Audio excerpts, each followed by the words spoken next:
Hi everybody, today we're going to talk about the different visa types that you can apply for if you're an offshore applicant looking to come to work and live in Australia. So this is specifically for people who are living outside of Australia at the moment. For those of you who don't know me, my name is Tracy Chen and I'm the Principal Lawyer at Mason Chen Law Group. I'll drop a link below with our contact details so you can reach out to myself or one of our lawyers.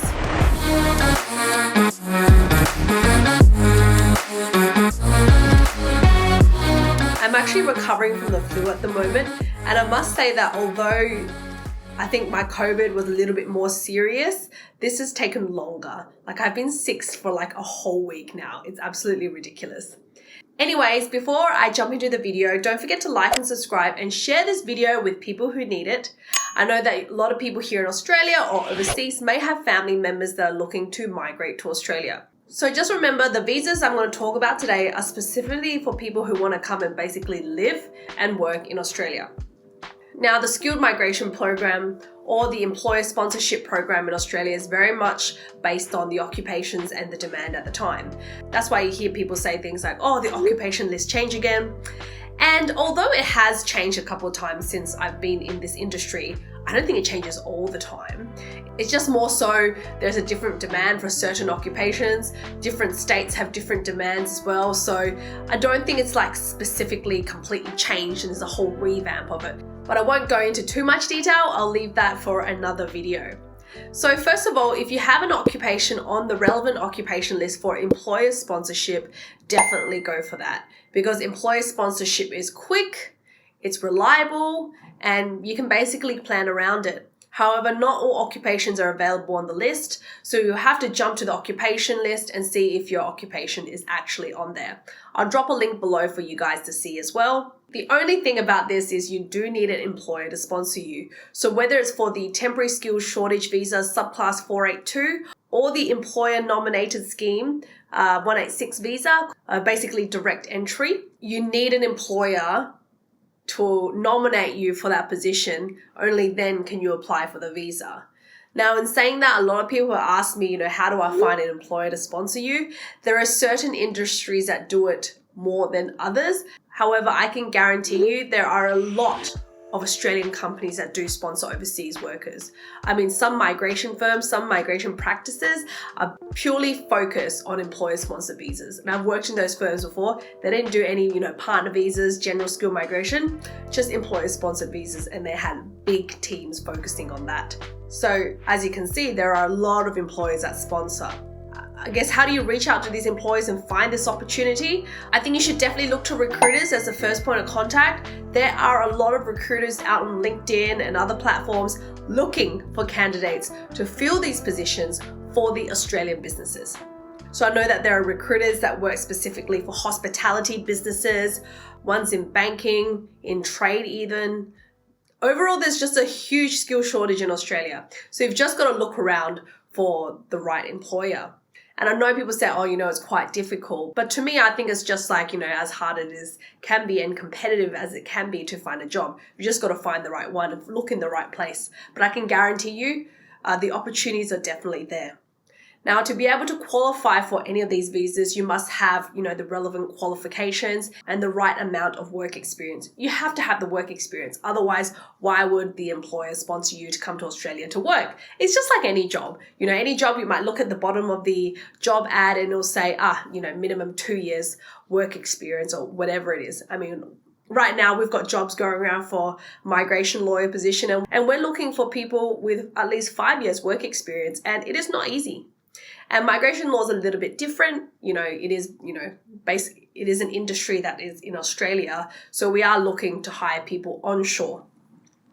However, I know a lot of hospitality businesses, restaurants, trade businesses, they are looking for overseas workers. So yeah, you can reach out to these recruiters. Other option would be to apply directly through Seek. I actually am doing a couple of these applications and I was looking at the documentation and the notes, and it said this chef from the Philippines, and I was looking at where he applied for. He actually applied through Seek.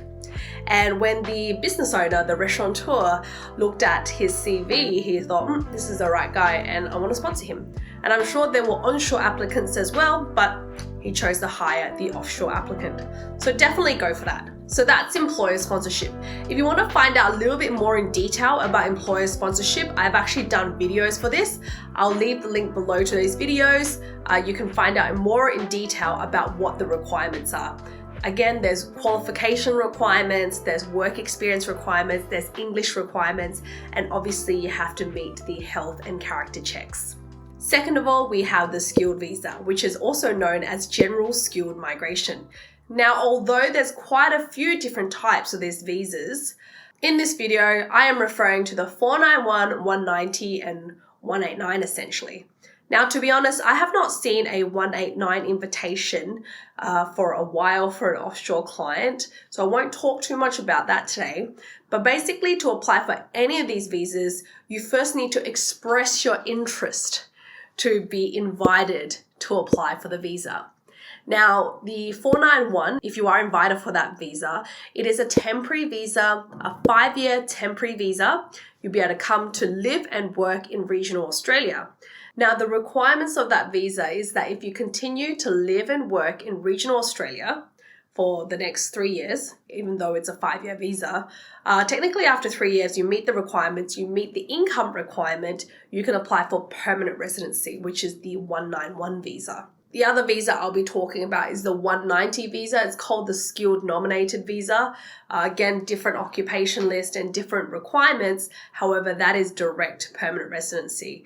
And although I know it sounds really good, it's obviously a little bit harder to get. I mean, you're getting direct permanent residency. Of course, it's going to be competitive and the requirements are going to be higher. The first step for this would be you need to apply for an expression of interest. There's all these requirements to be able to actually submit an expression of interest. And I've talked about this in detail in other videos, but basically you need a minimum of competent English, which is 6 in each band for IELTS. You need a valid skills assessment for the occupation on the occupation list, and you need to have the right points for it. The minimum points to be invited is 65.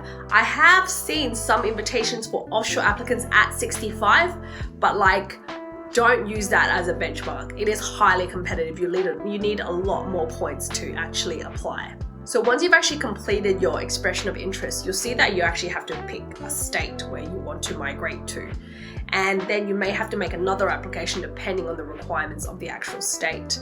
And I'll talk a little bit about, some of the more popular ones and the ones that I've seen that have actually invited applicants from offshore. So the one that has really surprised me and we've seen a lot of invitations for, but only recently in the last few months, is New South Wales. So if you go onto the New South Wales website, you can see what the requirements are to be invited for a 491 or a 190 visa as an offshore candidate.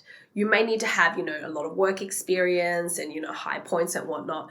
But at the end of the day, it is achievable and people are actually getting invited, which again, I'm very surprised about. So that's definitely one that you can look into. For that one, you just need to submit an expression of interest. And then once you submit that expression of interest, if they pick you, you'll get an email to apply for the nomination, and then you need to submit the documents to support your application, obviously, and then they will finalize that and you'll get a formal invitation to apply for your visa, where it may be the 491 or the 190, depending on, what you selected. The other state that has been inviting offshore is South Australia. Again, it's dependent on the occupation. If you jump on the occupation list for IMI-SA, which is what they call it, you can see which occupations they are inviting offshore candidates for. They have very specific requirements for it. So for example, if you look at marketing specialists in South Australia, you scroll right to the bottom, you can see that they are actually inviting offshore applicants. However, they must have at least 8 years work experience. They are only inviting them for the 491 visa and you must have at least 65 points. Oh, and it looks like you also need to have proficient English. So basically, those are all the requirements. So when you submit your expression of interest and you fill in all the details, depending on what you have, you will see the points will come out. You'll see that how many points you actually have. But again, I think it is competitive, so you always need to aim higher. If you've got 6 in each band, but you believe that you can get 8 in each band for English, go for it, because that is what's going to help your application. Now, how long are these applications actually taking? Now, first of all, there is two concepts to this. The first is your expression of interest and actually even being invited. And a lot of people ask me this question, how long will it take to be invited? It's not a matter of that. It's just literally like what the demand is at the time and whether you have the right occupation. You could get an invite in like 2 weeks. I had an applicant apply from offshore, I think it was as a psychologist, lodged the expression of interest for New South Wales, and after 4 days, she received an invitation to apply for the nomination, and then she submitted the nomination, and then literally 1 week after, she got her invitation to apply for the visa. Then she actually lodged the visa application with the department, and this varies as well. I do think that they are prioritizing onshore applicants. Maybe if you have an occupation in the critical sector, they may process your application faster as well. And I know this is so random. Everyone's like, what is a critical occupation? And there is actually an occupation list, which is they're called the Priority Skilled Migration Occupation List. And if you read it clearly, it says it's directly for employer-sponsored visas. Okay, and so if you're applying for one of the visas that I spoke about before, the 482, the 186, if you have an occupation on that PIMSOL list, they call it, your visa can be granted pretty quickly. Now, I don't think the same list applies for general skilled migration, but it's a good guideline. So, your healthcare occupations, your doctors, your nurses, you'd be getting a pretty quick grant at this point. Like, at the moment in Australia, there is a huge demand for skilled migrants. Businesses are struggling, and they're absolutely voicing their concerns that they can't find the right people to work in their business. So I do think we're going to see a lot more activity in the skilled migration space and the employer-sponsored visa space. As you can see, if you look at the migration numbers for employer sponsorship, it's up. There's more spots available for it, which means the government recognizes that there is a demand for it, and they've opened up more spots for it essentially.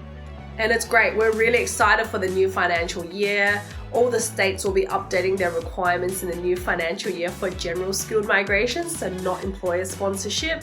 And so that's really exciting. I'll definitely keep you guys updated on the new changes. So don't forget to like and subscribe this video. Thank you so much for watching, and I'll see you guys in the next video.